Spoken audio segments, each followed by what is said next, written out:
नमस्कार। आकाशवाणी से प्रस्तुत है समाचार संध्या।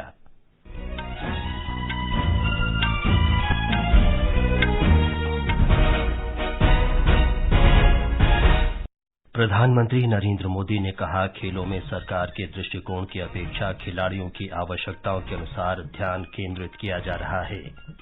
श्री मोदी ने जयपुर महाखेल के प्रतिभागियों को वीडियो कॉन्फ्रेंस के माध्यम से संबोधित किया। विद्युत मंत्री राजकुमार सिंह ने जलवायु परिवर्तन की चुनौतियों से निपटने के लिए G20 देशों के सामूहिक प्रयास का आह्वान किया। प्रधानमंत्री कल बेंगलुरु में भारत ऊर्जा सप्ताह का उद्घाटन करेंगे। तुमकुरू में हिंदुस्तान एरोनॉटिक्स लिमिटेड की हेलीकॉप्टर निर्माण इकाई राष्ट्र को समर्पित करेंगे। भारत ने आर्थिक सहायता योजना के अंतर्गत श्रीलंका को 50 और बसें प्रदान की।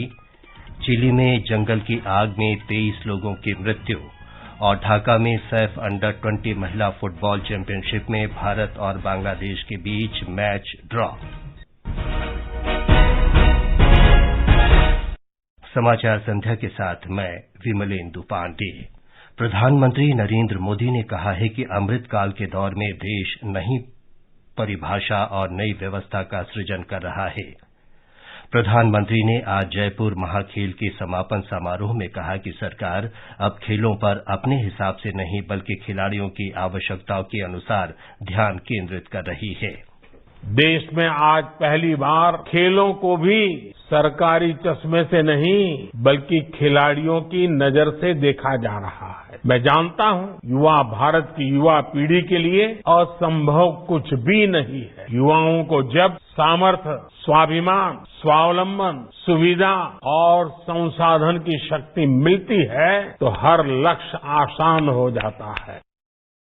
प्रधानमंत्री ने कहा कि देश का खेल बजट वर्ष 2014 से पहले की तुलना में लगभग 3 गुना बढ़ा दिया गया है। 2014 से पहले खेल विभाग का बजट 800 साढ़े 800 करोड़ रुपए के आसपास ही रह जाता था। यानी 2014 के मुकाबले देश के खेल विभाग के बजट में लगभग 3 गुना बढ़ोतरी हुई है। इस बार अकेले खेलो इंडिया अभियान के लिए ही 1000 करोड़ रुपए से ज्यादा बजट दिया गया है। श्री मोदी ने कहा कि सरकार ये सुनिश्चित करने पर विशेष ध्यान दे रही है कि धन के अभाव में खिलाड़ी पीछे न रह जाएं। प्रधानमंत्री ने कहा कि केंद्र सरकार जिला और स्थानीय स्तर पर खेल सुविधाएं बढ़ा रही है तथा खेल के बुनियादी सुविधाओं का निर्माण भी कर रही है। उन्होंने कहा कि स्वस्थ रहना बहुत महत्वपूर्ण है, इसलिए खेलो इंडिया के साथ ही फिट इंडिया भी देश का बड़ा मिशन है। 12 जनवरी को शुरू हुए जयपुर महाखेल समारोह में जयपुर के ग्रामीण क्षेत्रों के 6000 से अधिक खिलाड़ियों ने भाग लिया। जयपुर ग्रामीण क्षेत्र के सांसद कर्नल राज्यवर्धन सिंह राठौड़ ने 2017 में इन खेलों की शुरुआत की थी। भारतीय जनता पार्टी के वरिष्ठ नेता रविशंकर प्रसाद ने कहा है कि वर्तमान बजट का उद्देश्य भारत को विकसित देश बनाना है। उत्तराखंड के देहरादून में श्री प्रसाद ने कहा कि राज्य में मत्स्य पालन विकास के लिए 6000 करोड़ रुपए का प्रावधान किया गया है। विकास के लिए डिजिटल इंफ्रास्ट्रक्चर पर एग्रीकल्चर में बहुत खर्चा होने का प्रस्ताव है बजट में। एक्सेलरेटर योजना है उसके लिए। तो मेरी अपेक्षा होगी कि उत्तराखंड के जो प्रतिभा संपन्न हमारे नौजवान हैं वो यहाँ इस क्षेत्र में एग्रीकल्चर में स्टार्टअप के रूप में और सक्रिय हों और इसका लाभ लें, इसकी असीम संभावना है। फिर देश के 63,000 कोऑपरेटिव को डिजिटाइज करके बहुत बड़ी योजना है कि टेक्नोलॉजी, कॉमन सर्विस सेंटर और ये सब साथ काम करें डिजिटल इंफ्रास्ट्रक्चर वेयर हाउसिंग के लिए। विद्युत, नवीन और नवीकरणीय ऊर्जा मंत्री राजकुमार सिंह ने जलवायु परिवर्तन की चुनौतियों से निपटने के लिए G20 देशों के सामूहिक प्रयास का आह्वान किया है। बेंगलुरु में स्वच्छ ऊर्जा कार्य समूह की बैठक में उन्होंने कहा कि भारत 2030 तक कार्बन उत्सर्जन 2005 के स्तर से 45% कम करने के लिए प्रतिबद्ध है। We have already reduced our emissions near about 30%, and we aim to do that. We reduce it further by another 15%. That is why putting up to 45% by 2030. So we remain one country, one major economy, which is growing. We are growing at 7%. Our rate of growth today is 7%, despite all the disruptions around the world. Shri Singh ने कहा कि 2030 तक स्वच्छ ईंधन आधारित ऊर्जा संसाधनों से कुल 50% बिजली उत्पादन क्षमता हासिल करने का लक्ष्य है।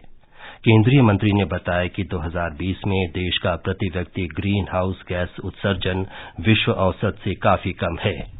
इसे देखते हुए भारत को जलवायु परिवर्तन प्रदर्शन सूचकांक में शीर्ष 5 देशों में स्थान दिया गया है। श्री राजकुमार सिंह ने कहा कि विकासशील देशों में लाखों लोग आज भी ऊर्जा सुरक्षा से वंचित हैं। उन्होंने कहा कि भारत अक्षय ऊर्जा के सबसे अधिक उपयोग करने वाले देशों में है और स्थापित ऊर्जा क्षमता के मामले में विश्व का चौथा सबसे बड़ा देश है। उन्होंने ये भी कहा कि भारत कम कार्बन उत्सर्जन वाले देशों में अग्रणी है। बैठक में कम लागत वाली आधुनिक प्रौद्योगिकी, आर्थिक संसाधन, ऊर्जा सुरक्षा और आपूर्ति श्रृंखला तथा कम कार्बन उत्सर्जन और भविष्य के ईंधन पर प्रमुखता से चर्चा होगी। अपने विशेष संबोधन में केंद्रीय कोयला और खान तथा संसदीय कार्य मंत्री प्रहलाद जोशी ने सभी को स्वच्छ ऊर्जा उपलब्ध कराने के लिए अंतर्राष्ट्रीय सहयोग की आवश्यकता पर बल दिया। यूथ 20 की 3 दिन की बैठक कल से असम में गुवाहाटी में शुरू हो रही है। इस बैठक में युवाओं को ये बताने का अवसर मिलेगा कि बेहतर भविष्य के लिए वर्तमान मुद्दों पर G20 की प्राथमिकताएं क्या हों। बैठक में 1,500 से अधिक युवा शामिल होंगे। ये समाचार हमारी वेबसाइट newsonair.com/hindi और हमारे mobile app news on AIR पर भी उपलब्ध हैं। समाचार संध्या में आपका फिर स्वागत है। प्रधानमंत्री नरेंद्र मोदी कल कर्नाटका के बेंगलुरु में भारत ऊर्जा सप्ताह का उद्घाटन करेंगे और कुछ विकास परियोजनाओं की आधारशिला रखेंगे। 3 दिवसीय ये आयोजन 8 फरवरी तक चलेगा। इसका उद्देश्य स्वच्छ ऊर्जा के क्षेत्र में भारत को बड़ी शक्ति के रूप में दर्शाना है। इस आयोजन में पारंपरिक और गैर पारंपरिक ऊर्जा उद्योग, सरकार और शिक्षा जगत की प्रमुख हस्तियां ऊर्जा हस्तांतरण संबंधी चुनौतियों और अवसरों पर चर्चा करेंगी। कार्यक्रम में 30 से अधिक देशों के ऊर्जा मंत्री शामिल हो रहे हैं। प्रधानमंत्री कल कर्नाटका के तुमकुरू में हिंदुस्तान एरोनॉटिक्स लिमिटेड की हेलीकॉप्टर निर्माण इकाई राष्ट्र को समर्पित करेंगे। 615 एकड़ में फैले नए कारखाने में हल्के वजन के बहुउपयोगी हेलीकॉप्टर का निर्माण होगा। प्रधानमंत्री ने वर्ष 2016 में इसकी आधारशिला रखी थी। इस केंद्र में हल्के हेलीकॉप्टरों से जुड़ी सभी सेवाएं एक ही स्थान पर उपलब्ध होंगी। विज्ञान और प्रौद्योगिकी मंत्री डॉक्टर जितेंद्र सिंह ने कहा है कि राष्ट्रीय शिक्षा नीति 2020 स्टार्टअप्स के पारिस्थितिकी तंत्र को सुदृढ़ करने के साथ ही छात्रों और युवाओं के लिए करियर और उद्यमिता के नए अवसर सृजित कर रही है। उन्होंने बताया कि देश में पिछले 8 वर्षों में स्टार्टअप की संख्या 400 से बढ़कर लगभग 90,000 हो गई है। डॉक्टर सिंह आज नई दिल्ली के इंदिरा गांधी स्टेडियम में DAV यूनाइटेड फेस्टिवल को संबोधित कर रहे थे। त्रिपुरा में 60 सीटों के विधानसभा चुनाव में 10 दिन बचे हैं। भारतीय जनता पार्टी के वरिष्ठ नेता और केंद्रीय गृह मंत्री अमित शाह कल संतेर बाजार और खोवाई में चुनावी रैलियों को संबोधित करेंगे। इसके अलावा वे शाम को अगरतला में रोड शो भी करेंगे। हमारे संवाददाता ने बताया है कि मुख्यमंत्री माणिक साहा और विपक्ष के नेता माणिक सरकार सहित राज्य के प्रमुख नेता भी अपनी अपनी पार्टी के उम्मीदवारों के लिए प्रचार कर रहे हैं। भाजपा के वरिष्ठ नेता और मुख्यमंत्री माणिक साहा ने आज अपनी पार्टी के उम्मीदवार के समर्थन में अगरतला के बधरघाट में घर घर जाकर प्रचार किया। मुख्यमंत्री ने नालचर में एक चुनावी रैली को भी संबोधित किया, जहां उन्होंने विपक्षी CPIM और कांग्रेस की कड़ी आलोचना की। माकपा के वरिष्ठ नेता माणिक सरकार ने भी अगरतला के बाहरी इलाके में प्रचार किया। कांग्रेस के वरिष्ठ नेता सुदीप रॉय बर्मन अपने विधानसभा क्षेत्र में घर घर जाकर प्रचार करते देखे गए। इस बीच तृणमूल कांग्रेस ने आज अपना चुनावी घोषणा पत्र जारी किया। घोषणा पत्र में TMC ने वादा किया है कि अगर वे सत्ता में आते हैं तो वे राज्य में 2 लाख से अधिक युवाओं को नौकरी देंगे और राज्य के किसानों को 10,000 रुपए की राशि भी प्रदान करेंगे। मानस प्रतिम शर्मा के साथ कुणाल शिंदे, आकाशवाणी समाचार, अगरतला। ये समाचार आकाशवाणी से प्रसारित किए जा रहे हैं। ताजा समाचार जानने के लिए आप हमारे Twitter handle @AIR News Hindi को फॉलो कर सकते हैं। ये आकाशवाणी है। भारत ने श्रीलंका को स्वतंत्रता की 75वीं वर्षगांठ पर 50 और बसों की आपूर्ति की है। श्रीलंका में भारत के उच्चायुक्त गोपाल बागले ने श्रीलंका के राष्ट्रपति रानिल विक्रमसिंघे को ये बसें सौंपी। व्यावसायिक वाहन निर्माता अशोक लीलैंड को श्रीलंका परिवहन बोर्ड से 500 बसों की आपूर्ति का अनुबंध मिला है। इनमें से 75 बसें इस वर्ष पहले ही श्रीलंका को सौंपी जा चुकी हैं। इन बसों के लिए भारतीय आयात निर्यात बैंक ऋण उपलब्ध करा रहा है। श्रीलंका के विदेश मंत्री अली साबरी ने विदेश राज्य मंत्री वी मुरलीधरन के साथ द्विपक्षीय बैठकें की। श्रीलंका की स्वतंत्रता की 75वीं वर्षगांठ के अवसर पर श्री मुरलीधरन को बैठक में शामिल होने के लिए आमंत्रित किया गया था। श्री मुरलीधरन ने श्रीलंका के आर्थिक उद्धार के लिए भारत के निरंतर सहयोग का आश्वासन दिया। बैठक में मछली पकड़ने वाले क्षेत्रों से संबंधित मुद्दों के समाधान के तौर तरीकों पर भी बातचीत हुई। श्री मुरलीधरन की श्रीलंका की यात्रा आज सुबह संपन्न हो गई।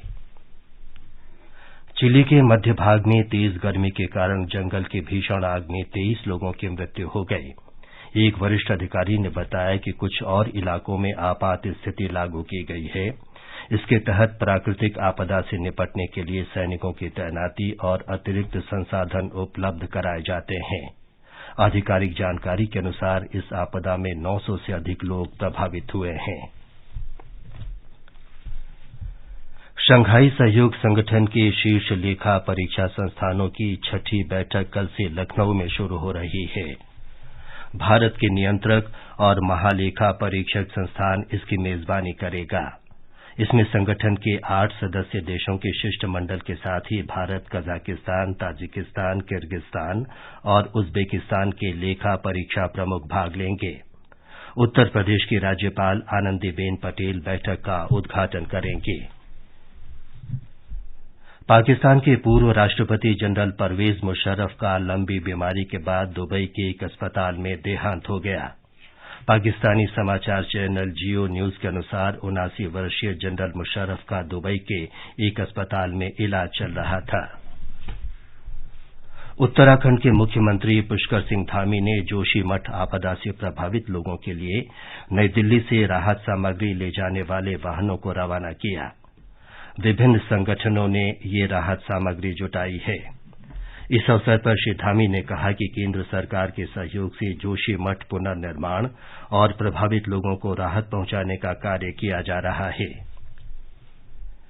राष्ट्रीय जांच एजेंसी NIA ने बिहार के मोतिहारी से फुलवारी शरीफ पटना से संबंधित मामले में popular front of India PFI के 2 व्यक्तियों को गिरफ्तार किया है। जांच एजेंसी ने कहा है कि बिहार के पूर्वी चंपारण जिले में हत्या की PFI की साजिश को नाकाम करने के लिए 8 स्थानों पर छापे के दौरान इन लोगों को गिरफ्तार किया गया। ढाका में दक्षिण एशियाई परिसंघ सैफ अंडर-20 महिला फुटबॉल चैंपियनशिप में भारत और बांग्लादेश के बीच मुकाबला गोल रहित ड्रॉ रहा। दोनों ही टीमें अंत तक कोई गोल नहीं कर सकी। भारतीय टीम अपना अगला मैच मंगलवार को नेपाल से खेलेगी। प्रतियोगिता की चारों टीमों के राउंड रॉबिन मुकाबलों के बाद शीर्ष 2 टीमें 9 फरवरी को फाइनल खेलेंगी। अंत में मुख्य समाचार एक बार फिर। प्रधानमंत्री नरेंद्र मोदी ने कहा कि खेलों पर सरकार के दृष्टिकोण की अपेक्षा खिलाड़ियों की आवश्यकताओं के अनुसार ध्यान केंद्रित किया जा रहा है। श्री मोदी ने जयपुर महाखेल के प्रतिभागियों को वीडियो कॉन्फ्रेंस के माध्यम से संबोधित किया। विद्युत मंत्री राजकुमार सिंह ने जलवायु परिवर्तन की चुनौतियों से निपटने के लिए G20 देशों के सामूहिक प्रयास का आह्वान किया। प्रधानमंत्री कल बेंगलुरु में भारत ऊर्जा सप्ताह का उद्घाटन करेंगे। तुमकुरू में हिंदुस्तान एरोनॉटिक्स लिमिटेड की हेलीकॉप्टर निर्माण इकाई राष्ट्र को समर्पित करेंगे। इसके साथ ही समाचार संध्या का ये अंक समाप्त हुआ। नमस्कार।